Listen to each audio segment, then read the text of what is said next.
यमुना माता की चुनौती। वृंदावन गया था। बांके बिहारी के दर्शन के बाद मन में आया कि यमुना के पवित्र जल में भी डुबकी लगाता चलूं। पवित्र नदियों में स्नान करने का अवसर रोज रोज थोड़े ही मिलता है। यमुना के घाट सुनसान थे।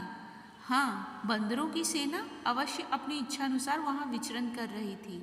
सीढ़ियाँ और बरादरियाँ टूटी फूटी पड़ी थी।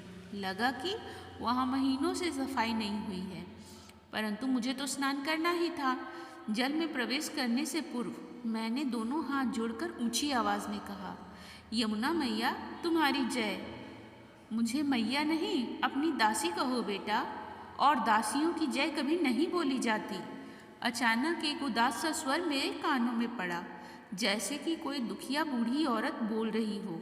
मैंने चौंक कर इधर उधर देखा। घाट पर मेरे अतिरिक्त अन्य कोई था ही नहीं। सोचा कि मेरे मन का वहम रहा होगा। कोई बूढ़ी औरत वहाँ होती तो दिखाई जरूर देती।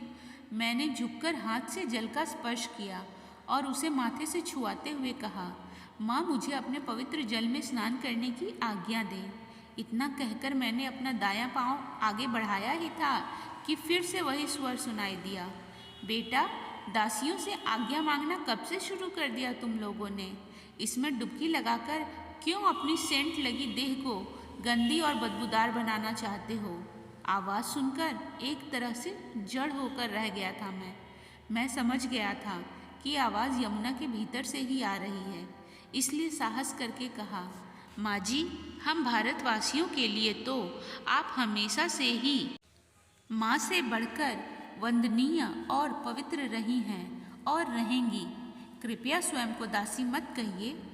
बेटा तुम लोगों ने मेरे साथ जैसा व्यवहार किया है, ऐसा सिर्फ दास दासियों के साथ ही हुआ करता है। मुझ पर बांध बनाए, विद्युत पैदा की, खेतों की सिंचाई की, पीने को जल लिया। बदले में मेरी सूखती जलधार में सभी नगरों के गंदे नाले तथा कारखानों के उत्सृज्य पदार्थ मुझ में ढकेल दिए। मेरे किनारों पर खड़े पेड़ों को काट कर वहाँ सुंदर सुंदर भवन बना डाले। इस प्रकार अब मैं सूर्यपुत्री कालिंदी नहीं, मानव मात्र के टट्टी पेशाब थूक और मवाद को बहा ले जाने वाली एक गंदी नाली बनकर रह गई हूँ। चलो छोड़ो, यदि आज तुम आँख व नाक बंद किए बिना एक डुबकी लगाकर दिखा दो, तभी मैं तुम्हें अपना पुत्र मानकर आशीर्वाद दूंगी। यमुना मैया मुझे चुनौती दे रही थी। मैं तो स्नान करने के लिए तैयार ही था। अपने दोनों पांव अभी मैंने पानी में रखे ही थे कि हवा की एक तेज झोंके के साथ तीखी बदबू बलपूर्वक मेरे नथुनों में घुस गई। मेरी आंखों के ठीक सामने से किसी इंसान की पौटी का एक लौंदा जल में तैरता हुआ निकल रहा था। मन कच्चा हो आया, लगा कि उल्टी होगी। मैं उल्टे पांव घाट से बाहर की ओर दौड़ पड़ा। किसी बुढ़िया के सिसकने का स्वर मेरा पीछा कर रहा था।